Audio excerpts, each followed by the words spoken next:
আসসালামু আলাইকুম। প্রিয় শিক্ষার্থী বন্ধুরা, তোমরা দেখতে পাচ্ছ আমি লিখেছি পঞ্চম শ্রেণী পৃষ্ঠা নং কত? ৪৪। ৪৪ পৃষ্ঠার এই যে দেখতে পাচ্ছ ভগ্নাংশের অঙ্কগুলা, এখানে ৬ নং অঙ্কটির সমাধান আমি করে দেখিয়ে দিব। এখানে ৬ নং অঙ্কটা এই যে দেখতে পাচ্ছ তোমরা নিশ্চয়ই। এই ৬ নং অঙ্কটি এখানে বলা হয়েছে, কি বলা হয়েছে বলো তো? এখানে বলা হয়েছে গীতার কাছে এক সমস্ত ৬ এর ৫ লিটার এবং মামুনের কাছে ৮ এর ১৩ লিটার জুস আছে। কত লিটার? লেখো এই যে গীতার আছে কত? গীতার আছে কত লিটার? এক সমস্ত ৬ এর ৫ লিটার। আর মামুনের আছে কত লিটার? মামুনের আছে হলো ৮ এর ১৩ লিটার। কি আছে এটা বলো তো? জুস আছে, হ্যাঁ। কার জুসে প্রশ্ন করছে কার জুসের পরিমাণ বেশি এবং কত বেশি? কার জুসের পরিমাণ বেশি এবং কত বেশি? এখন এই অঙ্কটাই আমি তোমাদেরকে সমাধান করে দেখিয়ে দিব। তোমরা মনোযোগ সহকারে সম্পূর্ণ ভিডিওটি দেখতে থাকো। এখানে প্রথমে লিখো দেওয়া আছে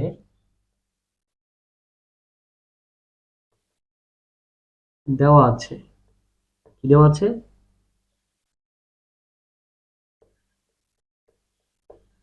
গীতার জুস আছে এক সমস্ত ৬ এর ৫ লিটার। এই যে অঙ্কটা তোমরা দেখতে পাচ্ছ, এটা কিন্তু এটা কি ভগ্নাংশ বলতো? আমরা জানি ভগ্নাংশ কত প্রকার বলতো? ৩ প্রকার। কি কি? প্রকৃত ভগ্নাংশ, অপ্রকৃত ভগ্নাংশ এবং কি মিশ্র ভগ্নাংশ। এটা কিন্তু মিশ্র ভগ্নাংশ আছে। আর আমরা জানি অপ্রকৃত যে ভগ্নাংশটা আছে, এই ভগ্নাংশ থেকেই আমাদের কি করা যায় বলতো? মিশ্র করা যায়, হ্যাঁ। অথবা মিশ্রকে আমরা কি ভগ্নাংশে রূপান্তর করতে পারি বলতো? অপ্রকৃত ভগ্নাংশে রূপান্তর করতে পারি। এটা করো, দেখো ৬ কে ৬ আর ৫ কত হয়? ১১। তাহলে ৬ এর ১১ কি লিটার? এখানে আমরা বা লিখবো, কি বা, বা ৬ এর ১১ লিটার। এবং মামুনের জুস আছে কত লিটার বলতো? ৮ এর ১৩ লিটার। এখানে দুইটা ভগ্নাংশ, একটা হলো ৬ এর ১১, এটা আমরা মিশ্র থেকে কি করে নিলাম বলতো? অপ্রকৃত করে নিলাম, হ্যাঁ। আরেকটা হলো মামুনের জুস আছে ৮ এর ১৩ লিটার, এটাও কিন্তু অপ্রকৃত। এটাও অপ্রকৃত, এটাও অপ্রকৃত, তাই না? এখন দেখো একটা জিনিস খেয়াল করো, এইখানে ভগ্নাংশ দুইটার হর কিন্তু ৬, আরেকটার হর কত? ৮। আমরা জানি কোনো ভগ্নাংশকে যখন তুলনা করতে হয় তখন আমাদেরকে কি করতে হয় বলতো? আমাদেরকে অবশ্যই সমহর বিশিষ্ট ভগ্নাংশে রূপান্তর করতে হবে। যদি হরগুলা সমান হতো, এই ভগ্নাংশের হর আর এই ভগ্নাংশের হর যদি সমান হতো, মানে একই হতো, তাহলে আমাদের তুলনা করতে সুবিধা হইতো।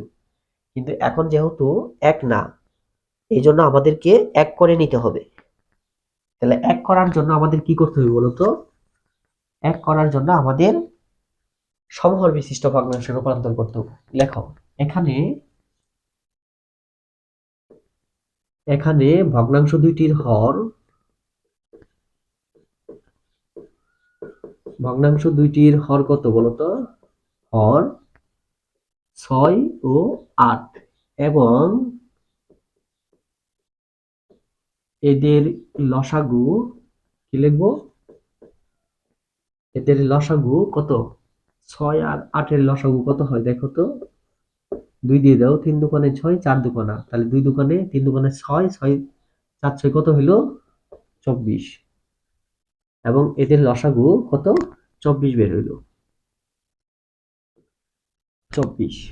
এখন আমরা কি করব বলতো? এখন আমরা করব প্রথমে ২৪ ভাগ প্রথম ভগ্নাংশের হর কত বলতো? প্রথম ভগ্নাংশের হর কত? ৬। তাহলে ২৪ কে ৬ দিয়ে আমরা ভাগ করব। ভাগ করে ৪ ৬ ২৪। এখানে আমরা সেমিকোলন দিব। দেওয়ার পর প্রথম ভগ্নাংশটি লিখব। কত লিখব? ৬ এর ১১ সমান দিব এই 11 সাথে আমরা ভাগ করে যেটা পেলাম কত 4, এই 4 গুণ করব। আবার হরের সঙ্গে হর কত 6 গুণন 24 কে মানে লসাগুকে 6 দিয়ে ভাগ করার পরে 4 পেলাম, এই 24 6 এর সঙ্গে আমরা 4 গুণ করব। তাহলে কত হয়, প্রথমে 4 11 44 আর 4 6 24, এই দেখো 24 এর 44 বের হলো। এটা কি কারটা, এটা গীতারটা। এখন আমরা মামুনেরটা সেম ভাবে করব। তাহলে 24 ভাগ কত, দ্বিতীয় ভগ্নাংশে হর কত 8, 8 লিখবো। তাহলে কত হলো 3। এইভাবে দ্বিতীয় ভগ্নাংশটি লেখো 8 এর 13 সমান, এই 13 কে আমরা কত দিয়ে গুণ করব, 3 দিয়ে। আবার 8 কেও আমরা 3 দিয়ে গুণ করব। তাহলে 3 13 কত 39, আর 3 8 কত হয় 24। দেখো আমরা আমাদের কিন্তু সমহর বিশিষ্ট ভগ্নাংশে রূপান্তর করা শেষ হয়ে গিয়েছে। আমরা দেখো প্রথম ভগ্নাংশটা বের করলাম কত 24 এর 44, আর দ্বিতীয় ভগ্নাংশটা বের করলাম কত 24 এর 39। দেখো এটারও 24 এটারও 24, এটা কিন্তু বের হয়েছে। আমরা জানি যদি ভগ্নাংশগুলোর হর একই হয় তাহলে যে ভগ্নাংশের লব বড় থাকে সেই ভগ্নাংশটাই কিন্তু বড়। এখন লেখো, এখন কি লিখবা বলো তো। লেখো এখানে দেখা যাচ্ছে যে এখানে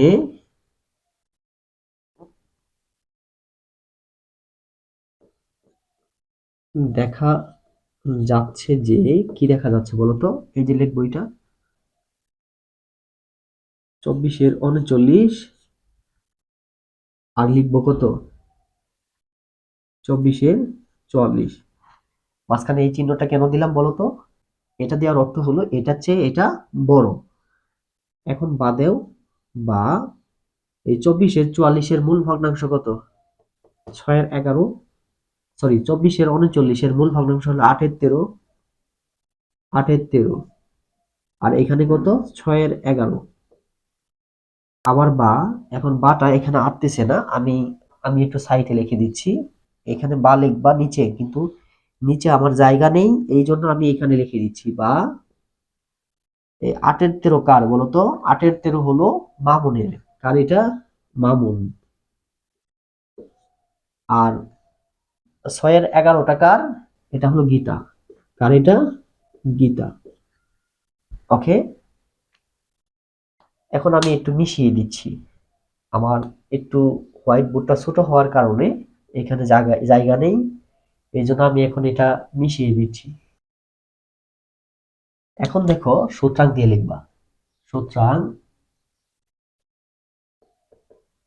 সুতরাং কার জুসের পরিমাণ বেশি বের হলো, গীতারটা, এটাই লিখবা। সুতরাং গীতার জুসের পরিমাণ বেশি, জুসের পরিমাণ কি বেশি। এখন আবার প্রশ্ন করা হয়েছে কত বেশি, তাহলে কত বেশি যেহেতু এখন আমাদের এটা কি করতে হবে বলতো, এটা পার্থক্য করতে হবে, মানে বিয়োগ অঙ্ক করতে হবে। বিয়োগ করলেই এটা বের হয়ে যাবে,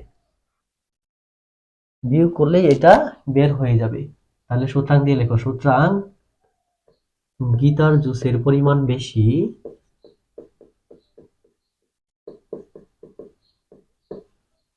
গীতার জুসের পরিমাণ বেশি। কি লিখবো বলতো, কার বেশি, গীতারটা বেশি, এই অবশ্যই গীতারটা আগে লিখতে হবে।